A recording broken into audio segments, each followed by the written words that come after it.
Boa tarde. Tenho aqui o prazer de estar com vocês no Café Literário Digital do PEN Clube do Brasil.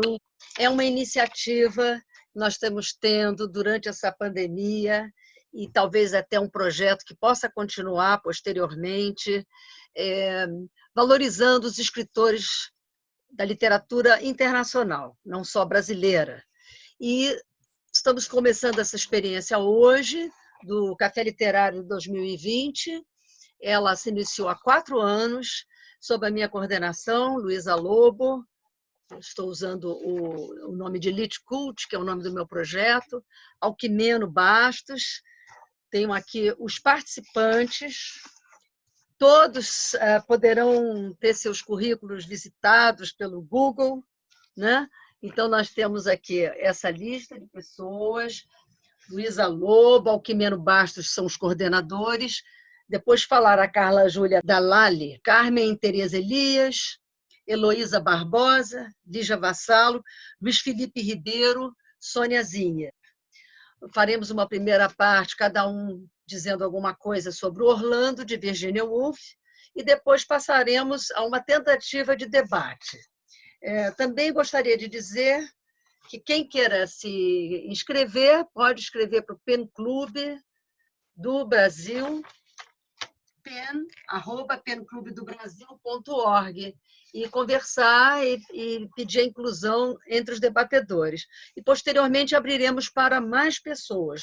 No momento, estamos numa fase um pouco experimental. Também queria dizer que aqui tem uma proposta de obras que estão sendo condensadas durante a pandemia, nesse primeiro semestre, e que nós tentaremos, então, discutir. O próximo será Os Cus de Judas, Lobo Antunes, A Religiosa, do Denis Diderot, Sangue de Coca-Cola, de Roberto Drummond, Os Tambores de São Luís, de Josué Montello. São as próximas obras, e sempre será anunciado isso, então, lá no site do clube. Bom, começando, então, o nosso debate, eu queria falar um pouquinho sobre o Orlando, né? Dizendo que essa obra é de outubro de 28, quando a Virginia Woolf também fez conferências, 2 conferências num college de mulheres de Cambridge, e ela, então, bolou toda essa questão do feminismo. E por isso é que, no ano seguinte, ela publicou um quarto próprio, A Room of One's Own, né? Está publicado pela Lia Luft, em português. E por isso é que nós vemos 2 livros tão importantes e tão difíceis escritos com intervalo de 1 ano. Então, nós vendo a elaboração do Orlando e o quarto próprio, vemos que a parte do feminismo está muito presente nesse livro, né? Então, eu acho, como o livro começa exatamente falando de sexo, né? Ninguém pode discutir o sexo de Orlando, é óbvio que ele é um homem, é a primeira frase desse livro, que é quase ensaístico, Orlando. Eu queria conversar um pouquinho, rapidamente, sobre a questão da androginia, que essa é a tese principal do Orlando. Eu fui a um autor, Lawrence Stevenson, que é da Universidade de British Columbia. Ele escreveu O Romantismo e o Sublime Andrógeno. Ele nos lembra muito bem toda a questão do sublime romântico. Virginia Woolf foi procurar essa questão da androginia, lendo essa vasta gama, né, de escritores que ela conhecia tanto, e ela deparou com Coleridge, né? E Coleridge, então, faz toda uma aproximação neoplatônica, que é muito presente em Shelley e vários autores do romantismo, com a questão da natureza e da imaginação, né? Você estaria encontrando a natureza onde? No sublime romântico, que é o sublime da androginia. Esse sublime estaria presente na Lua. O que faz a Lua? Ela vela o Sol. Ela não tem luz própria, né? É uma espécie assim de A minúsculo do Lacan, mas ela é capaz de refletir o Sol e cobrir o Sol com a luz do Sol. Ela tem uma face oculta. Então, esse lado misterioso assim da androginia. Diz o Coleridge que nenhum grande escritor pode ser grande se não for andrógeno. Essa é a tese principal. O neoplatonismo foi muito importante em todo o romantismo, tem aquela questão do Plotino, do nous, da essência, né? da mente inconsciente. Ela escreveu esse livro muito antes digamos, isso está bem divulgado, né? Mas é a teoria de Jung, ânimos e ânima e tal. E ela foi também pioneira, porque essa ideia de um homem e mulher, de uma mulher homem, é o que depois vai ser debatido por todo o feminismo, inclusive numa crítica à questão da dicotomia ou homem ou mulher, né? Nós temos muito essa discussão, e toda a questão mística que cerca isso, e bem anterior a Simone de Beauvoir, que é um ensaio de 2 volumes, mas que só saiu em 49. Isso, para começar, é o que eu acho que é o tema principal do livro, porque o livro é muito vasto, tem muitos assuntos. Então, agora nós vamos passar para Carla. Bom, boa tarde a todas. Eu estou muito feliz de estar aqui no Café do PEN, que faz muita falta, viu? E vocês também. Eu queria dizer que o que mais me chama... Ih, congelou. É que está parado. Não, já melhorou. É que o primeiro é que, para mim, Orlando é a vingança de Virginia Woolf. A vingança no sentido em relação à Vita, porque ela não conseguia na vida, no relacionamento das duas, nós vemos que ela não conseguia atingir a essência de Vita. Não conseguia, porque a Vita, ela brilhava não só numa coisa, não em uma pessoa apenas. A Vita tinha uma pluralidade, ela era plural. Daí toda a discussão de pluralidade, de se é homem, se é mulher, ou se é os dois juntos, mais outras coisas. E também, eu escrevi aqui, daí também essa pluralidade de Vita, daí as 3 vidas de Orlando, porque uma era pouco, para mim, no meu conceber. Uma era pouco. A Vita era tão multifacetada e ela não conseguia alcançar a Vita que ela faz as 3 vidas de Orlando. Outra coisa que eu quero salientar é que quando Orlando aos 30 anos, ele acorda como mulher, ele começa a questionar vários pontos que ele não questionava antes, como, por exemplo, as limitações da vida de uma mulher. Isso nós podemos encontrar aqui nesse trecho. Lembrou-se de quando, como homem, insistira em que as mulheres fossem obedientes, castas, perfumadas e bem cuidadas. Agora vou ter que pagar pessoalmente por esses desejos, pois as mulheres não são, a julgar por minha breve experiência de sexo, obedientes, castas, perfumadas e bem cuidadas por natureza. Só conseguem essas graças sem as quais não gozam nenhuma das delícias da vida, mediante a mais tediosa disciplina. Aí está pontos do feminismo e também sobre a questão da sexualidade. Agora, sobre a sexualidade, tem que ser rápida. É o segundo ponto que eu queria destacar. Tem um trecho em que podemos afirmar, de acordo com o pós-fácil da edição, essa edição aqui do Silviano Santiago, que eu concordo com ele, essa edição da Autêntica, que ele diz, quando ela afirma que Orlando não é he, não é she, ele depois comenta que Orlando é they. Quer dizer, de acordo com essa pluralidade de Orlando, ele é they, ele não é nem homem nem mulher. Ele é they e, além de tudo, ele comenta que, hoje em dia, a Virginia Woolf é tão atual que Orlando seria queer, no abranger de todas as possibilidades. Então, aqui nesse terceiro... Quando ele fala, aí eu botei, na página 93 de Orlando, nós vemos a mudança de sexo, embora lhe alterasse o futuro, em nada contribui para alterar-lhe a identidade.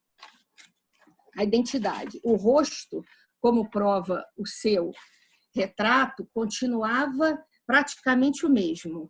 Aí é que eu digo que Orlando seria Day, né? Como o Silviano Santiago explica. Porque o rosto continua o mesmo, porque através do livro nós vemos os retratos de Orlando, o rosto é o mesmo. Então, na questão do tempo, da cronologia, ele pode ter continuado um homem, porque se lembrava de tudo o que aconteceu. E também é um homem quando se apaixona pela Cossack, por Olga. Não deixa de ser um homem, porque apesar de ser mulher, ela continua, Orlando se apaixona por uma mulher. Carla, nós podemos passar para outra pessoa, depois a gente... Podemos. Era isso que eu queria ressaltar, só isso. Vamos voltar ao nosso coordenador, que tinha ficado um pouco fora do ar. Alcmeno Bastos. Sim. Posso começar? Bem-vindo de volta. Tendo sido publicado em 1928, Orlando é contemporâneo das ruidosas vanguardas das 3 primeiras décadas do século XX. Mas não é propriamente um exemplar dessa vanguarda iconoclasta. No entanto, causa uma inicial estranheza o fato de ser uma biografia, dado que viola flagrantemente as convenções do gênero. O biógrafo aceita, sem questionamento, a inverossimilhança de um biografado que vive mais de 300 anos, que muda de sexo num determinado momento da sua trajetória, aos 30 anos de idade. E nós sabemos da vida de Orlando só até a meia-noite da quarta-feira, 11 de outubro de 1928.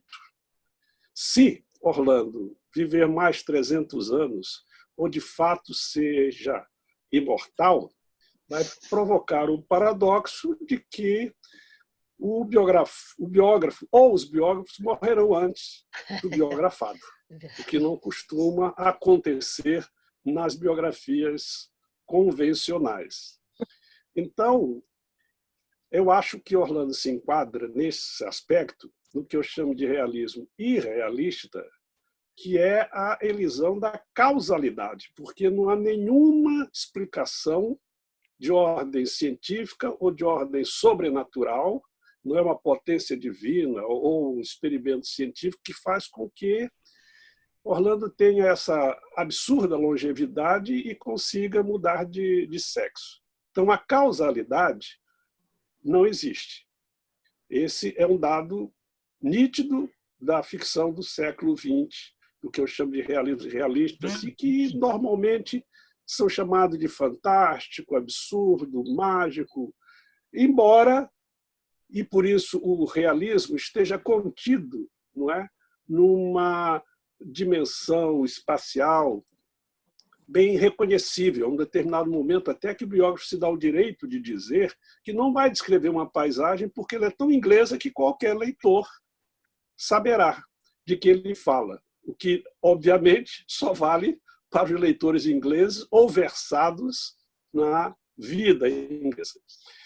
Então, esse fato de um romance se apresentar como uma biografia me parece muito mais um disfarce, e eu não quero recorrer aqui a nenhuma circunstância biográfica, porque o eu do Orlando é tão absorvente, ocupa tão gritantemente as dimensões de espaço-tempo, que as outras personagens, aquelas que aparecem e nunca mais voltam, como é o caso da Sasha, ou que voltam 2, 3 séculos depois, como é o caso do Nicholas Green, o crítico literário, que muda até de opinião com relação à poesia de Orlando.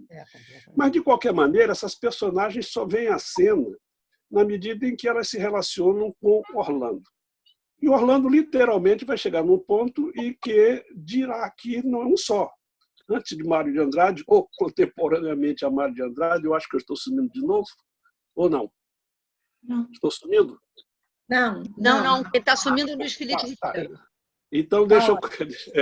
Bom, então, o Orlando, ele e ela, não é, se apresenta como um eu múltiplo.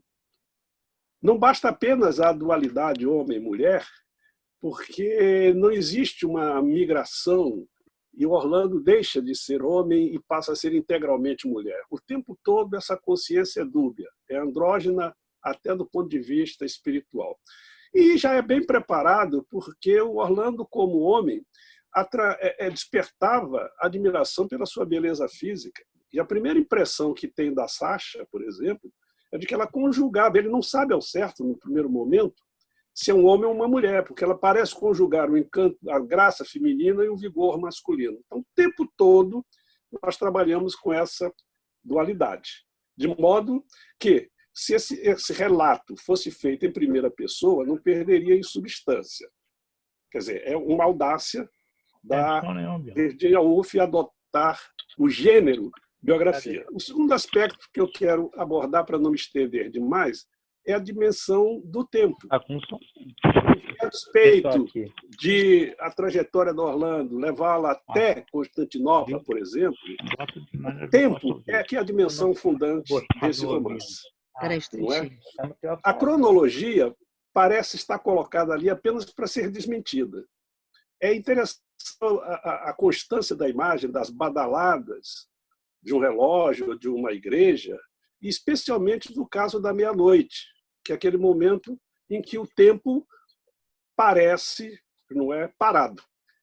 De modo que a dimensão do tempo ela absorve a própria dimensão do espaço. Como já foi ressaltado pela Carla, o Orlando, não é? E eu lembraria aqui que o Osman Lins, em Avalovar, resolveu, em certo momento, um problema, dando à personagem não um nome que possa ser enquadrado num gênero, mas um símbolo, não é, gráfico, que serviria tanto para um quanto para outro. Mas o que eu quero dizer, então, é que o tempo é, de fato, essa dimensão absoluta. E parece a hipertrofia, ou a hipérbole, para não ser tão incisivo, da tendência crescente do romance ocidental de privilegiar a dimensão interior. Quer dizer, qual o sentido de efetivamente nós sabermos que a Orlando está à meia-noite do dia 11 de outubro de 1928. Esse rigor cronológico ele é enganoso, porque para quem viveu 300 anos ou mais, um dia não vai ter a menor importância em termos de uma suposta objetividade cronológica. Há muitos outros aspectos, mas para não me estender, eu quero citar só então esses dois. A questão da biografia e a dimensão temporal do romance. Tá. Muito obrigada. Vamos agora seguir a nossa lista, né, para vocês saberem quem está aqui. Nós já tínhamos ouvido um pouco a Carla, agora vamos ouvir a Carmen Teresa Elias, que está presente aqui. Vamos lá. Olá, boa noite, um prazer estar de volta ao café, muito bom esse encontro. Vamos lá. Eu vou começar pelo final, tá? Ou seja, o que eu considero como tema principal de Orlando é a imortalidade da verdade interior. E como verdade interior, eu destacaria uma mescla de memória e natureza. Vou tentar explicar, agora indo lá do início, eu poria três temas, três subtemas, tá, dentro desse tema. A questão do fato ou imaginação, a questão da troca de gênero e a questão da conformidade à sociedade. Na questão do fato com imaginação, eu acho que o que está sendo dito é que a imaginação e os fatos não podem ser separados. Há uma conexão que mostra que história e memória são elementos totalmente interconectados. A memória é aquele elemento de ligação, né, de interligação entre o fato e a imaginação, o que torna todo fato uma qualidade subjetiva, tá? subjetiva, uma verdade que vem dessa interconexão. Aí, partindo disso, vamos lá para a questão da troca de gênero. Eu não acho que o gênero seja o ponto mais importante de Orlando. Essa troca, se você reparar, ela é tratada como um acontecimento normal. De repente, é ele ou é ela, passa a observar um monte de coisas diferentes, mas Orlando em si não sente nenhum espanto, nada que diga que aquela troca é um impacto, é uma coisa impactante, é uma coisa significativa. Tá? No íntimo, ele não sente nenhuma diferença na sua identidade ou na sua personalidade. Orlando, seja homem, seja mulher, Orlando é uma essência humana. Nada que apenas a questão da sexualidade vá modificar. Impossível de ser modificada. Aí eu fiquei pensando o porquê da Turquia. Por que, né, que a troca vai ocorrer lá na Turquia? Ou seja, é um local fora da sociedade europeia, da sociedade inglesa, é um local fora dessa civilização europeia, e um local que vai dar acesso à manifestação do indivíduo perante a natureza, perante si mesmo e distante das convenções sociais. Então, naquele contexto, ser homem ou ser mulher não faz nenhuma diferença para a integridade da personagem. Orlando é independente de gênero, de estar homem independente de estar mulher. Tá? E a questão da sexualidade só vai aparecer em função da reação das outras pessoas. Quando ele entra no navio, quando ele está em determinado local, em determinada época, é que, a partir das reações das outras pessoas, o Orlando vai ter que desenvolver uma forma de se conformar, de se adaptar a essas sociedades. Aí entra a questão da conformidade à sociedade. Ele vai se adaptando. Século a século, ele obedece às regras de cada época e de cada local. Né? No século XVI, vai dar importância lá para as roupas, no século XVII a costumes, no século XVIII como se comportar na sociedade inglesa. Ou seja, ele tem a noção de mudança e de adaptação. Só que essa conformidade que a personagem vai adquirindo ao longo dos séculos, chega uma hora que ela cansa e se torna opressiva e opressora. Lá naquele 1928, ele desiste de viver apenas a importância da sociedade. E o que Orlando vai querer é o seu mundo particular, é o seu mundo de natureza e personalidade, tá? Para permanecer sempre na sua verdade interior. Ou seja, o que é isso? A liberdade de pensamento e a independência como sendo um processo mental. E é a memória que vai levar a toda essa massa homogênea. Basicamente, é isso aí. Se deu não, tem muita mais. Correndo. Vamos dizer muito mais essa tarde, mas eu quero dar a palavra para todos, para depois a gente talvez até fazer um debate. Agora seria a vez da Heloísa Barbosa. Todos têm de falar, todos têm de apresentar. Boa tarde, pessoal.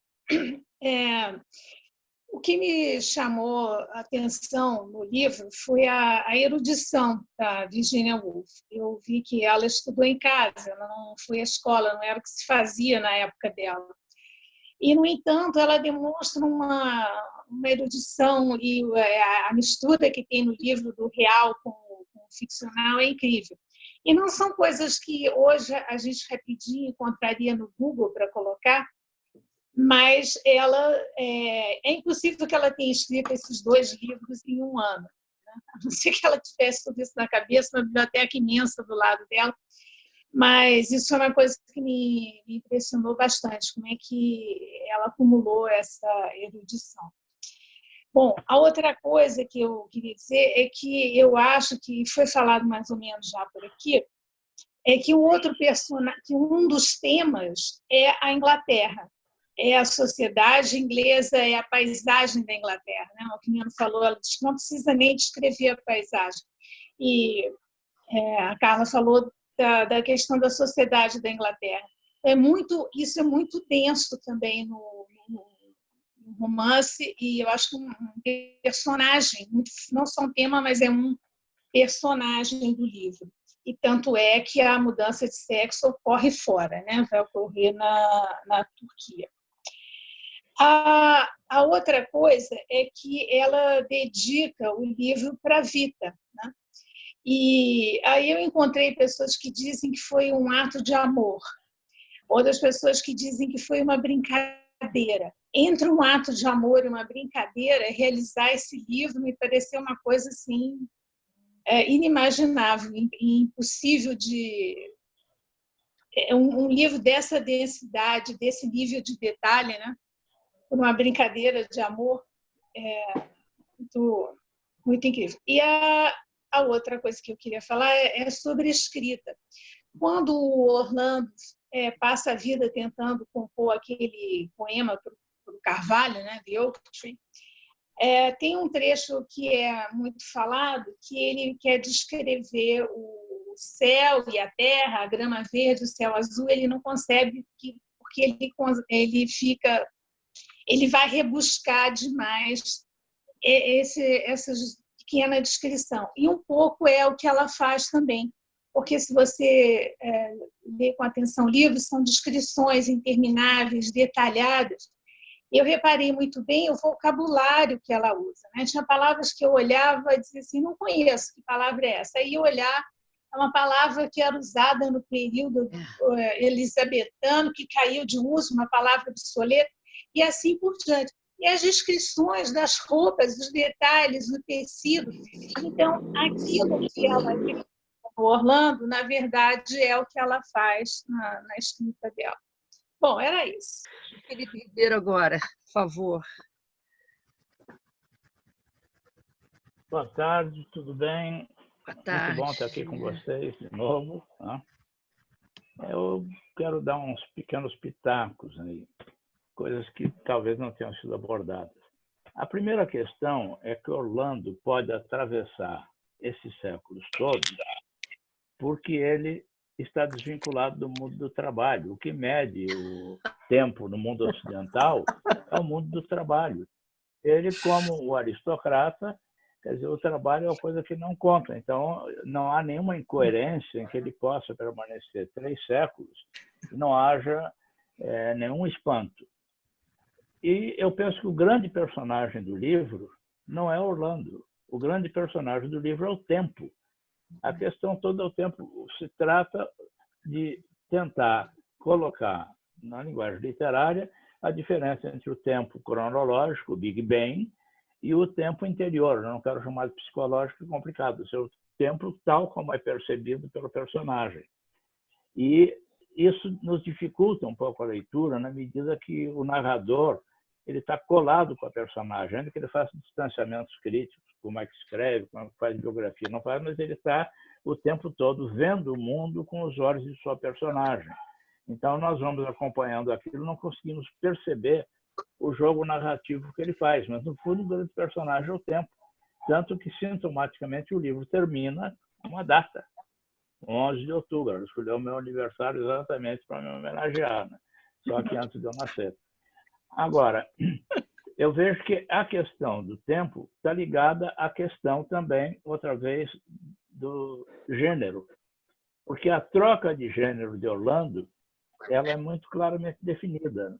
Não se trata de um equívoco de gênero. Ele é homem, ele possui Sasha, tem relações quentíssimas, depois é mulher, tem filhos. Então, há uma mudança realmente de gênero biológica que se explica, né, o grande sono de 7 dias. Há uma mudança biológica que, no fundo, eu acho que a Carmen tem razão, está mostrando o quê? Que o Orlando com o sexo masculino, o Orlando com o sexo feminino é o mesmo ser humano. Né? Então, esse é um dado importante, porque ele vai estar preocupado com o tempo. Agora, esse tempo está marcado para mim socialmente, é o tempo dentro daquela casa. Se há uma coisa que não muda, é a mansão.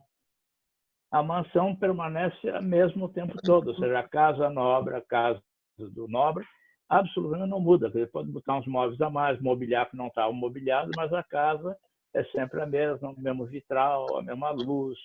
Os empregados, ainda que mudem de nome, continuam sendo exatamente os mesmos. Então, há uma fixação desse tempo de Orlando fora da vida social. Tanto que a Virginia Woolf insiste em dizer que a sociedade não é o conceito que nós temos hoje em sociologia ou economia. A sociedade é a vida de sociabilidade do que se chamaria alta sociedade, que o Brian Suede. Então, ela considera a sociedade aquele jogo de intrigas e tal, e é a coisa que cansa. E, curiosamente, ela não atravessa sozinha esse tempo todo, porque aquele escritor picareta que ela encontra lá no século XV e XVI, ela vai reencontrar no século XIX, que é quem encaminha a publicação, inclusive, do poema. O que ela quer jogar é o quê? Que as coisas não mudam. O tempo continua o mesmo, não mudam. Então, a sociedade, quer dizer, de um ponto de vista de uma análise, ela não começa que a sociedade não existe, porque a sociedade não muda, as relações são sempre as mesmas. Ela tem uma fortuna que, incrivelmente, por mais que esteja comprometida, não acaba nunca, ou seja, o dinheiro, o gasto de dinheiro não tem a menor importância. Ela vai na livraria e manda o livreiro entregar tudo que foi importante. Quer dizer, compra a livraria inteira, no fundo, quer dizer, ou seja, as relações habituais de economia, de trabalho da sociedade que vive Virginia Woolf não existem. Tanto que ela vai mostrar muito que, na questão dos escritores, aquela insistência dos modelos da literatura clássica, porque, no fundo, esses modelos também não mudam. Então, junto a isso, há mais uma pequena questão, que é um romance que a gente chamaria em nosso momento como as cabeças. Ele é muito bem feito, é muito bem escrito, mas é um romance para colocar questões intelectuais. Não seria nunca um romance de grande leitura popular, porque é um romance cabeça, ou seja, não acontece muita coisa. A rigor acontece muito pouco. E eu acho também que a questão da mudança de sexo na Turquia é exatamente porque lá, inclusive, as vestimentas de gênero não se distinguem. Então, ela tem como mudar de gênero sem isso ser uma violência. E ela vai para o mundo dos ciganos, porque ela também foge da cidade, vai para o mundo dos ciganos, que tem uma vida tribal absolutamente simples e que o trabalho obriga as mulheres a trabalharem tanto quanto os homens. Então, não há diferença entre homens e mulheres nesse sentido no grupo cigano, até o momento em que a memória a leva de volta à Inglaterra. Então, algumas observações. Quer dizer, e digo mais o seguinte, para quem não lê inglês como eu, felizmente encontrei a tradução do George Dawster, que eu conheci, que é um grande tradutor, e é outro livro completamente diferente. Esse é o risco de quem não lê a língua original, no caso. Então, quem tem aquela ediçãozinha da Saraiva, joga no lixo, porque aquilo não é o Orlando. A tradução do George Dawson me pareceu muito bem cuidada, um texto para se curtir. Mas estou aqui, acho que estou no meu tempo, não estou, Luiz? Muito bem, muito obrigada. Como eu estou achando que tem uns problemas de microfone, eu vou dar a palavra primeiro para a Sônia Zinger, depois voltar para letras anteriores. Sônia Zinger, agora. Eu acho que é o seguinte, há duas formas de ler esse livro. Ou você lê o livro atualizado, sabendo a vida da Vita Sackville West, e sabendo que o livro, como ela diz, é uma vingança, e tudo que está, inclusive a Turquia, tudo, é construído em cima da vida de Victoria Sackville West e das peripécias dela, e dos amores e tudo, e também uma reação ao pai dela, que escreveu o dicionário de biografia nacional, e ela tinha aquela relação complicadíssima com o pai. Então, ou você lê ele contextualizado, e aí eu acho que o livro fica menos, ou você esquece as circunstâncias que fizeram com que ela escrevesse esse livro, ou você vai de coração aberto e vê o livro sem essa contextualização toda. E aí, realmente, o início é muito penoso, porque é um livro em que ela quer forçar uma erudição. Já começa pelo prefácio, que ela numera Deus e o mundo no prefácio para mostrar quantas pessoas ela conhece, o grupo todo de Bury, e ela começa, então, querendo satirizar, muito forçada, querendo mostrar essa erudição toda e essa sátira, e dizendo que era uma brincadeira, mas acho que... E a crítica é que ela é uma pessoa extremamente privilegiada, né? Elitista, com uma visão europeizante, paixão pela Inglaterra e por Londres, né? As descrições de Londres, né? E não tem, como a Luiz Felipe falou, não tem preocupação de trabalhar por muito menos pensar nas classes que não são privilegiadas, né? Mas, se a gente esquecer tudo isso e resolver pegar o livro de coração aberto e olhar a linguagem, olhar o que ela está dizendo, lá mais adiante, a gente vê realmente a questão da mente andrógena, que não é ser homem ou ser mulher, a ideia do Coleridge é de você ter uma mente andrógena, que a mente criativa é uma mente andrógena, não é necessariamente que o corpo é de homem, o corpo é de... É que você percebe, você vê como tem a sensibilidade um ao outro, isso já foi dito também. Outra, a questão dos gêneros, também não vou mexer mais. Agora, o que mais eu acho que é uma aula de literatura inglesa, eu daria esse livro para os alunos de literatura inglesa, porque você vive a literatura inglesa nesses 300 anos. Você vive, você sente, você cheira, você ouve o que é o período elizabetano, o que é a restauração, o que é a época vitoriana, o que é a época eduardiana. Ela não conta, você vivencia essas épocas. Então, para um aluno, para uma pessoa saber o que foi a vida, o que é viver nessas épocas, eu achei isso fabuloso. Então, eu acho que são 300 anos de literatura e que, obviamente, ela mostra a preferência dela enorme pela Londres elizabetana. Ela é fascinante por aquele... A Londres vitoriana é que ela mais rejeita. Então, eu acho que esse é um ponto importantíssimo de ver a literatura inglesa através desses 300 anos, citando todos os nomes, mas mais do que citar o nome e mostrar a erudição, é você viver essas épocas, e ela te permite viver essas épocas. Agora, a questão da biografia também, o que me chama a atenção é a questão da identidade, que também, Alcmeno levanta, a questão do eu múltiplo, que ela coloca de uma forma muito interessante, como você é feito, chamados, ela até usa como um garçom segurando vários pratos empilhados, ela usa essa imagem. Então, no fundo, quando é um biógrafo, qual a identidade que você vai descrever?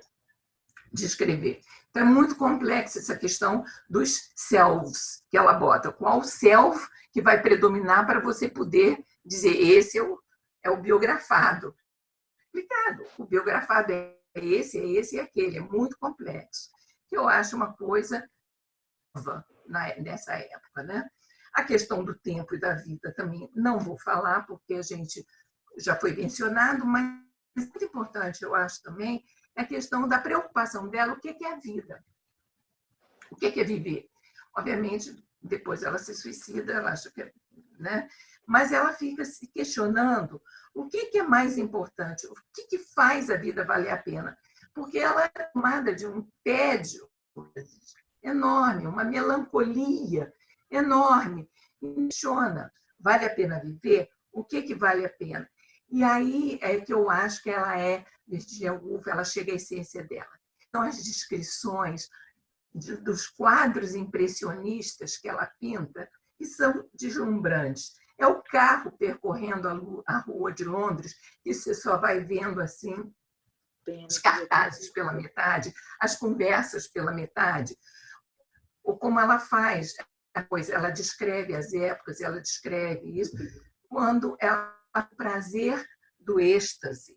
Então, as cores, quando ela tem assim, esse que a Heloísa levantou, eu peguei aquele trecho que ela fala assim: without dreams, but alive, smug, fluent, habitual, under trees whose shade of an olive green drowns the blue of the wing of the bird when he does of a sudden from bank to bank. Ela usa metonímia, tem definição, ela usa o movimento, ela usa ritmo, então ela entra num êxtase, e é esse êxtase, viver, que faz a vida valer a pena. E quando ela descreve isso, quando ela tem esses gozos momentâneos, lembra muito quando ela descreve, igualzinho, a Mrs. Dalloway, quando entra na florista. Ela entra naquela loja, na florista, que ela tem que comprar jantar, e de repente ela se fica embevecida com os cheiros, as flores, e aquilo, a forma como ela descreve sintaticamente, é um longo período. O período vai indo em suspensão, em suspensão, em suspensão, até que chega no período final e ela para, aquele gozo. Então, é isso que faz a vida valer a pena para ela. Bom, eu quero retomar um aspecto do romance, se assim pode ser chamado, que é a questão social, tal como o Luiz Felipe, por exemplo, colocou, o privilégio de casta de Orlando, que não se preocupa com a sobrevivência. E mais do que isso, se o biógrafo está colado à biografada e ao biografado, que são Orlandos, não é? Nós temos aí claras demonstrações de preconceito, se não desprezo. Por exemplo, no encontro com a Sasha, durante aqueles festejos, não é? Eles, me parece que pretendem ingressar num pavilhão, mas a multidão está tolhendo essa aproximação. E é, portanto, uma coisa incômoda. Todos o tempo, como alguém já mencionou, não sei se foi o próprio Luiz Felipe, o conceito de sociedade é o conceito dos privilegiados. Sociedade não é um compósito, um composto de classes com seus eventuais antagonismos. Não, a sociedade é restrita aos privilégios. Daí, de fato, a disponibilidade de Orlando, não é? Sobretudo para a poesia, porque é um elemento que atravessa o romance inteiro, a composição do poema Carvalho, isso sem falar das suas tentativas, não é? Ainda adolescente, sentava-se à mesa e produzia não sei quantas tragédias. Quer dizer, quando, num determinado momento, Orlando, se é verdade que em 1928, depois de todas essas alternativas de vida, se recolhe a si mesmo, é para se dedicar à literatura, tanto à literatura alheia, como a Sônia ressaltou, que é uma espécie de introdução à literatura inglesa, não é? Quanto à literatura que ele mesmo vai produzir. Nós precisaríamos de um pronome que absorvesse essa dualidade de gênero. Não estou me referindo a sexo, estou me referindo especificamente a gênero masculino e feminino. Então, ao mesmo tempo que esse narrador reitera essa espécie de preconceito de classe, nos dá uma informação muito importante sobre essa sociedade, porque esse certamente era o pensamento dominante. Quer dizer, Orlando não está fora do pensamento dominante naquelas sociedades, desde a elizabetana até a sociedade já beneficiada pela Revolução Industrial, ou já no século XX, com a iluminação elétrica, os automóveis, todas essas coisas. Quer dizer, continua, portanto, um ser privilegiado. Isso permite, essa devoção ao amor, permite borrar outras dualidades, como a dualidade homem-mulher, não é? Que não se faz apenas na mudança de sexo, aí se fala de sexo realmente, porque é uma questão biológica ou fisiológica, mas pela persistência dessa consciência que sobrepaira a essas diferenças. Não é que Orlando não sinta absolutamente nada. Sente. Por exemplo, começa logo a compreender que para a mulher as coisas são muito mais difíceis. Não é? Enquanto o homem tem facilidade no vestuário, tem facilidade nos modos, à mulher são impostas muitas outras condições. Mas como ela ele não se transformou inteiramente em mulher, essa dualidade persiste e é exatamente a que lhe vai permitir atravessar todos esses 300 ou tantos anos sobrepairando. Então, nesse sentido, é realmente uma literatura difícil, é cabeça, como foi dito, né? Mas, ao mesmo tempo, tem essa carga de referencialidade, essa informação que é muito útil para quem queira minimamente saber sobre essa sociedade inglesa nesses 3, 4 séculos. Obrigada, 3 séculos, não chega a 4. Não chega a 4, não. Será que a Lígia está podendo falar, Lígia? Lígia não está conseguindo ligar. Bem, eu queria só fazer um acréscimo ao que o Alquimino acabou de falar. Lendo a crítica do The Common Reader, né? Common é uma coisa traduzida ao contrário, né? É o leitor comum, mas assim no sentido cotidiano. São vários volumes. Ela escrevia no Times artigos imensos de 500 palavras e tinha uma atividade muito grande. Ela recebeu uma herança de uma tia na Índia e aí ela ficou muito rica e não conseguiu, não sei se muito, mas rico o suficiente para poder viver dos lucros dessa herança. E o marido teve um cargo na Índia, um cargo colonial, que a Inglaterra ainda tinha a Índia naquela época, então ele era, digamos, um funcionário do governo aposentado que escrevia sobre história, ele era um historiador. Então, no Common Reader, ela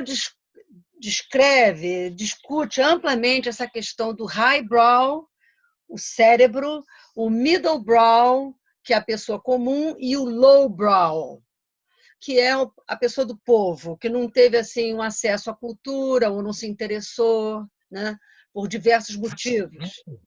E essa discussão é muito viva nessa época, e ela sofreu críticas terríveis na época dela, por sendo considerada uma highbrow. Isso era muito duro para ela, porque cada vez que ela acabava de escrever um livro, ela entrava em crise psicológica, ela foi internada várias vezes, e inclusive o suicídio foi porque ela não queria ser internada de novo, porque a cura, na época, era enfiar a comida na boca à força.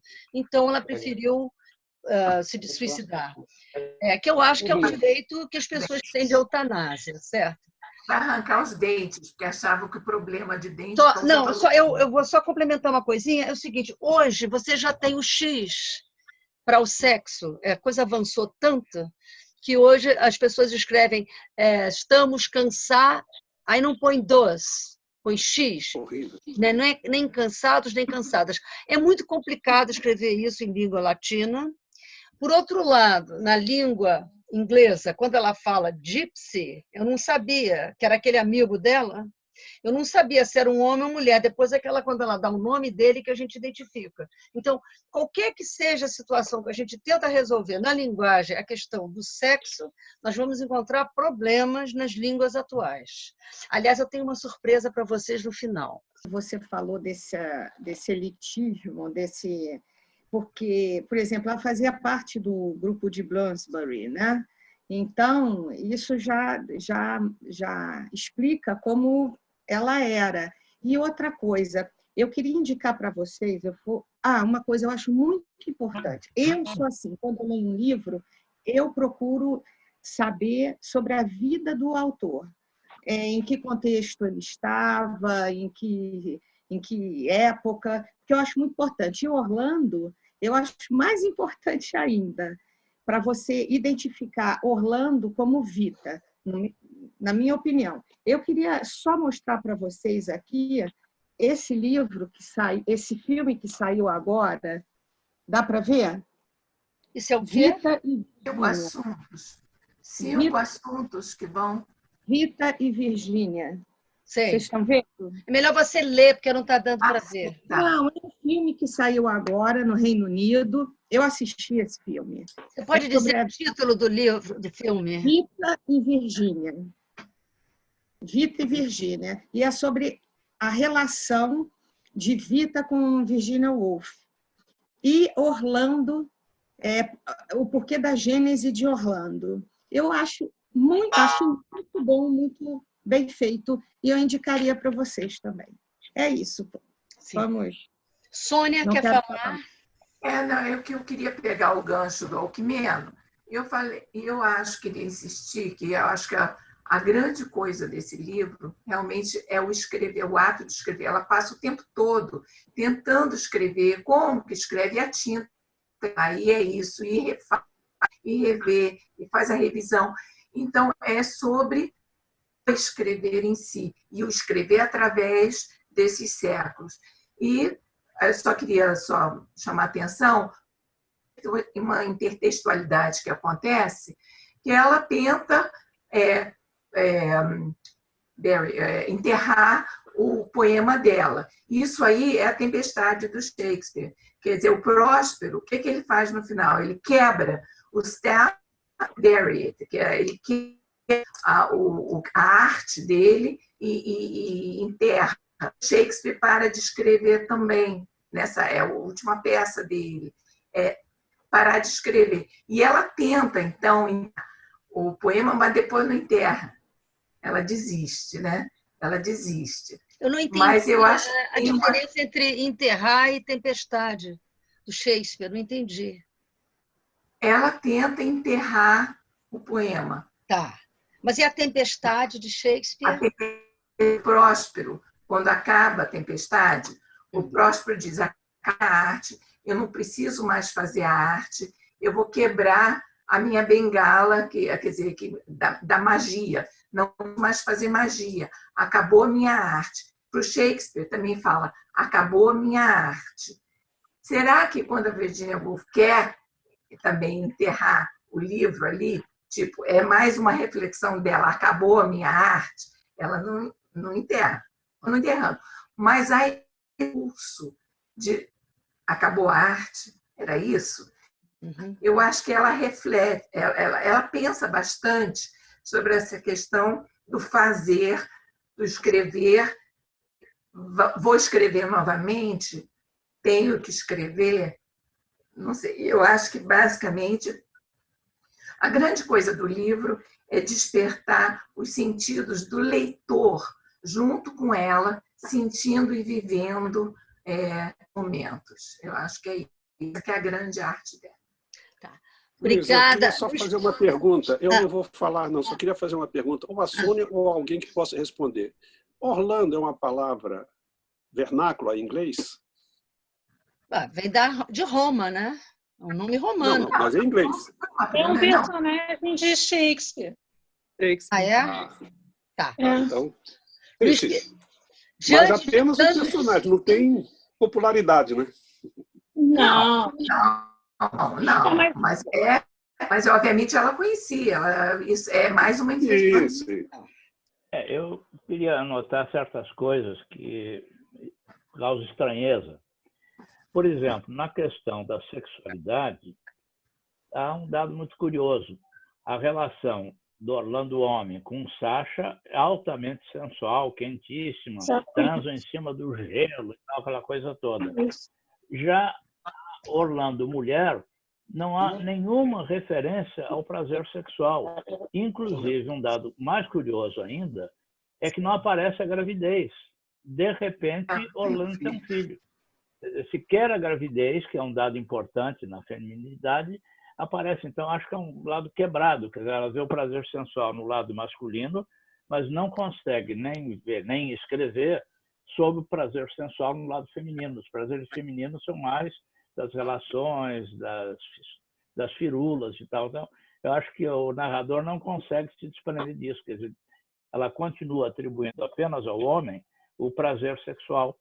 É muito curioso isso para mim. E tem o próprio arquiduque, né? Mas eu acho que é como era a sociedade da época. O que ela está mostrando ali é como a sociedade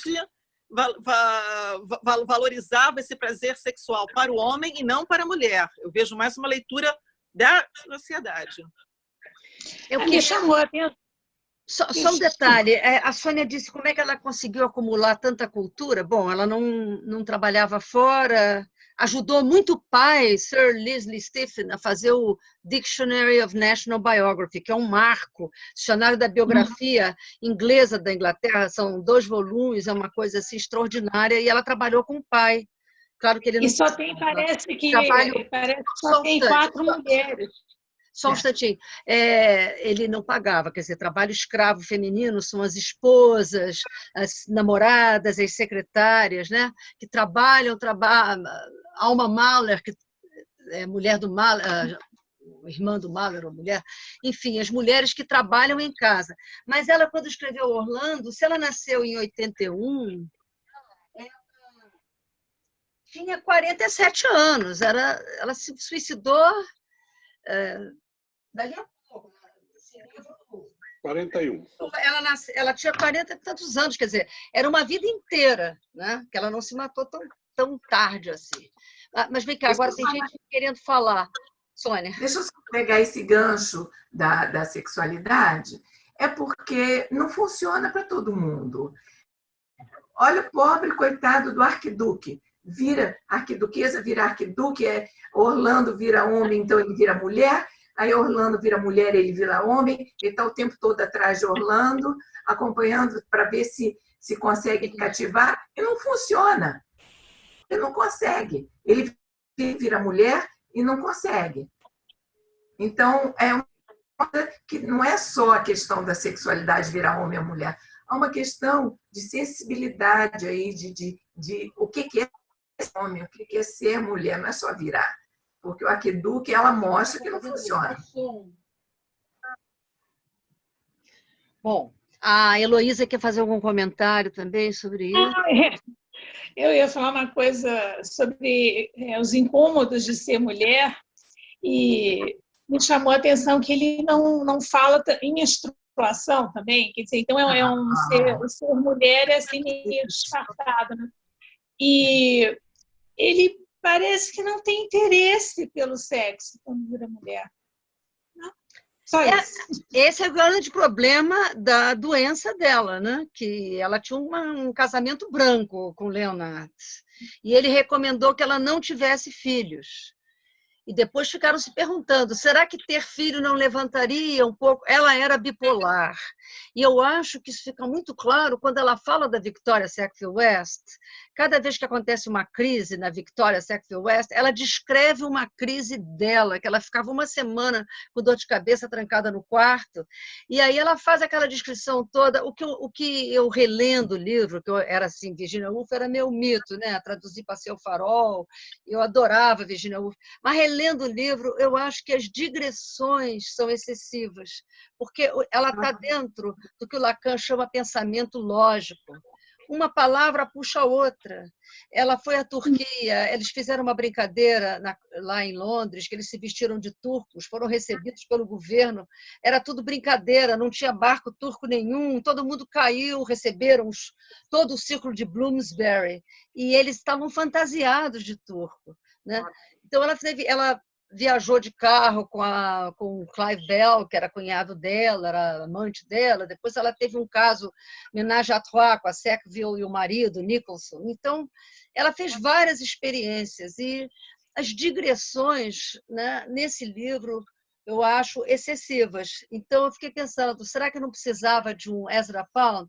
Porque o Ezra Pound pegou The Wasteland, do Eliot, e disse, não, vamos cortar metade. Aí ficou uma obra-prima. Eu acho que sim. Mas o casamento dela funcionou. O casamento dela funcionou por quê? Porque ele era homem-mulher e ela era mulher-homem. Eu estava falando sexualmente agora, sexualmente. Sexualmente, eu acho que dá para entender que eles têm uma relação. Quando ela encontra finalmente o marido dela, há uma questão de troca ali, mas só há porque ele mostra a mulher que tem dentro. Ela deixa isso bem claro. Agora, não descreve, óbvio, nessa época não se falava dessas coisas. Não no grupo dela, talvez, não sei. Eu achei interessantíssimo, lendo críticas da época, que falam que as pessoas ficavam curiosíssimas de saber se a Virginia e a Vita tiveram realmente relações sexuais. O que está vendo? Interferência aí. Entendeu? Era uma curiosidade. Hoje, mas eu acho que isso é bastante comprovado, né? Que ela fez várias experiências homossexuais. O problema é que ela era bipolar, né? O que a gente é maníaco depressivo, que tem um nome hoje bipolar. Então, ela tinha crises e tudo, não havia medicação, e isso era muito ruim e era muito difícil. Agora, não sei se, talvez, tendo um filho, ela poderia até ter se equilibrado mais, a gente não sabe, mas ele pediu para ela não ter filhos porque a situação psíquica dela era incerta. Eu acho que isso passa mais em A vida da Virgínia pode ser muito interessante, mas desloca a nossa atenção da obra em si, porque eu sempre me faço a pergunta, eu chegaria a essas conclusões se eu não conhecendo as circunstâncias biográficas da autora. Não quero abandonar por completo, mas eu prefiro pensar numa persona cultural. Ou seja, Virginia Woolf não é apenas uma mulher que viveu na Inglaterra, nasceu, parece que em 1882, morreu em 1941, mas ela é, antes de qualquer outra coisa, uma persona cultural, como os outros membros do grupo. Não é? Entendeu? Então, é óbvio que ela pode ter levado para a obra muito da sua experiência existencial, mas a obra precisa se sustentar. Talvez, por isso, ao invés do mero disfarce, não é, de um eu ficcional, ela tenha inventado um suposto biógrafo que, evidentemente, não convence a ninguém. Porque todas aquelas digressões faz, por exemplo, uma espécie de meta-discurso dizendo como é que uma biografia deve ser, não deve ser. E ele, como biógrafo, ou ela, que também o gênero desse biógrafo não está suficientemente esclarecido, tem de inovador.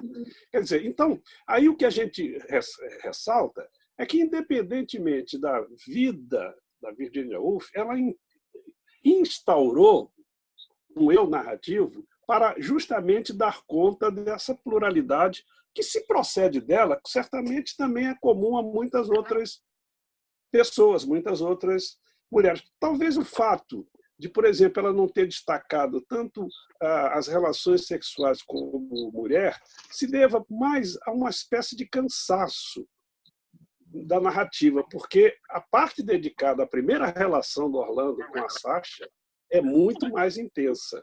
Inclusive, fica em aberto se efetivamente, no momento em que ela sumiu, se ela estava no colo do marinheiro, que seria uma vergonha por ser um marinheiro, mas era o senhor marinheiro, pelo que ela descreve. Né? Não é? Se ela efetivamente estava no colo do marinheiro, foi uma alucinação do próprio Orlando. Correto? Então, desculpe, mas eu tenho sempre a reticência quando a gente desborda muito para o aspecto biográfico, porque a gente perde um pouco o foco da obra em si. Literário. Concordo. Luiz Felipe e Carla. Luiz Felipe, depois a Carla, depois Carmen. Eu penso o seguinte, quer dizer, pouca crítica que eu li está muito fixada na relação dela com a Vita. Sim. Ora, amantes, amores, namorados, todo mundo tem. O problema é você transformar essa experiência com a sua mestria na linguagem para fazer literatura. Então, ficar o tempo todo referindo a Vita e tal, para mim não interessa. Porque amores e tal, todo mundo tem.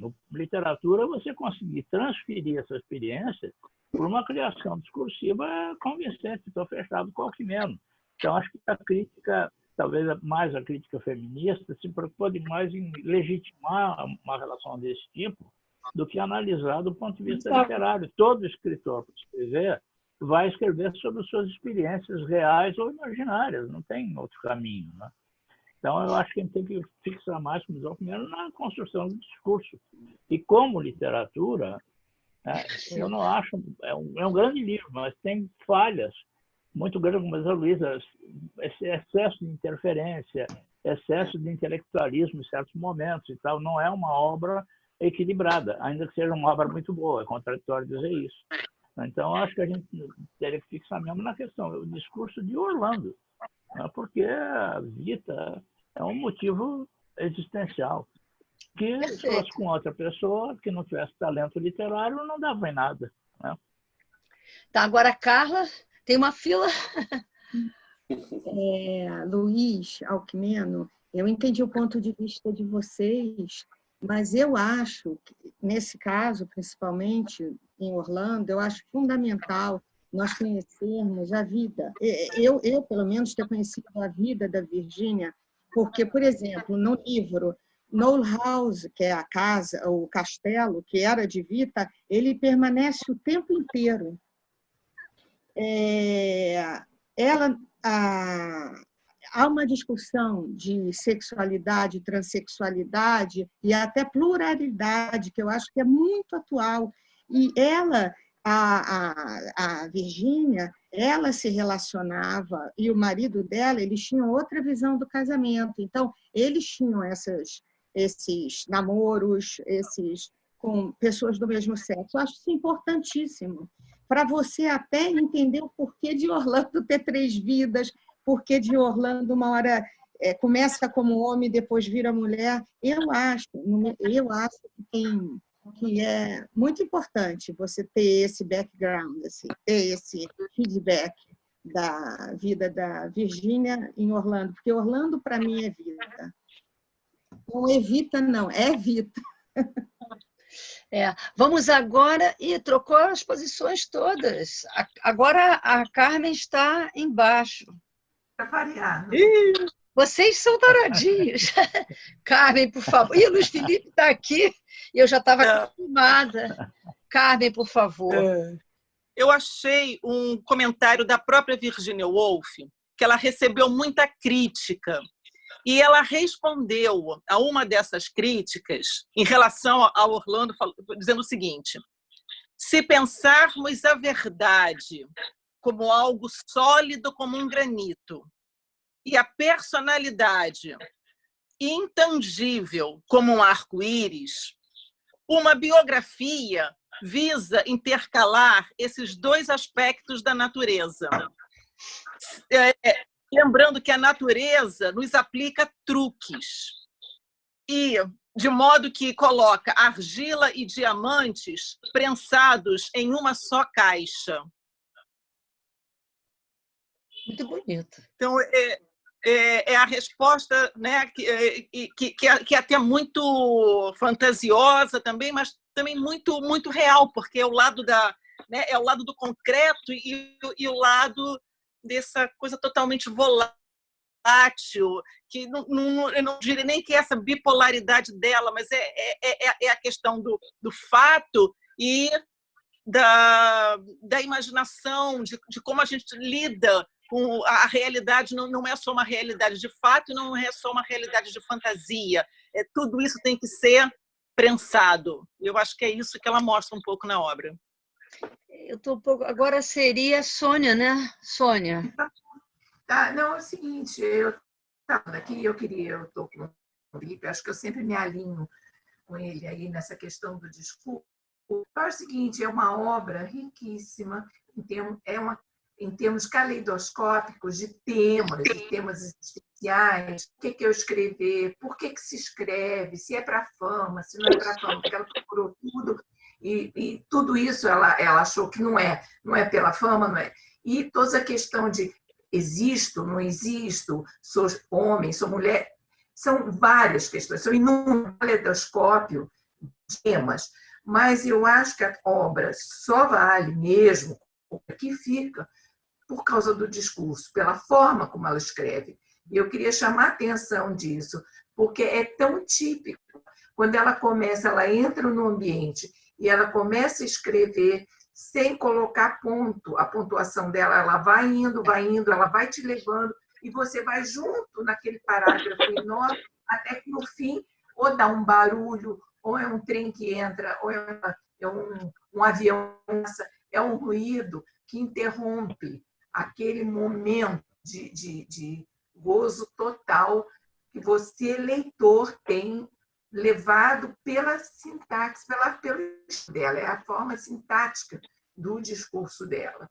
Eu acho que isso é inigualável, e ela apresenta isso em Mrs. Dalloway, ela apresenta isso no To the Lighthouse. Isso acontece em todos os livros dela. Eu acho que isso acontece, inclusive, nos livros, quando ela vai um lápis que ela sai, o street haunting dela, que é incrível, a descrição dela do Kew Gardens, é sempre assim. Eu acho que isso caracteriza a Virginia Woolf.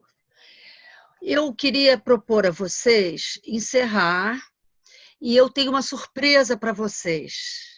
A única gravação da voz da Virginia Woolf, que, evidentemente que ela está lendo, porque era rádio, não tinha as nossas dificuldades digitais. Está muito baixinho, mas fica nesse site. Até para Qual o site? Fala qual o site. É só nos dar o endereço que a gente vai lá. Esse site se chama www.brainpickings.org. Brainpickings.org. Agora, não vai dar para a gente entrar no site agora, procurar, é lá no final, é a única surviving recording da voz da Virginia Woolf. Eu fiquei tão emocionada, né? É muito bonito o texto, vocês depois podem ouvir com calma, é um pouco longo. Manda o endereço do site pelo WhatsApp para a gente, por favor.